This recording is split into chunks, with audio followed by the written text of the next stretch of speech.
ألا من لي بصبر لا يزول ودهر ما به خط مهول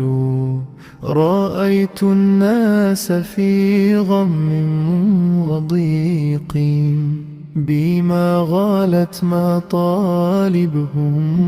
طلول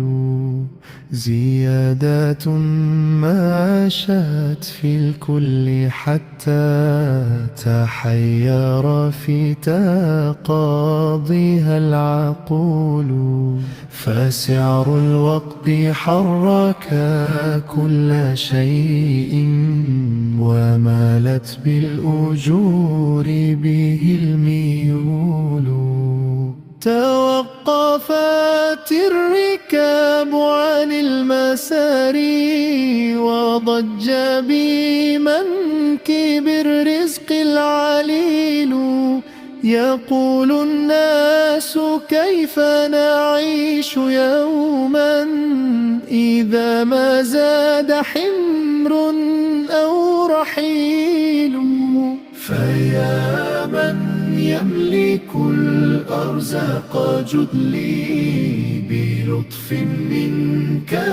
أنت به كفيل ويا أهل القناعة ذا بلاء له عند الإله بدا مقيل لعل الضيق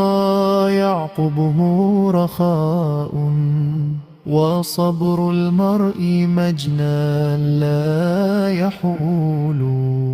نعيذ النفس من فتن ترامات ونرجو الله ما لنا سبيل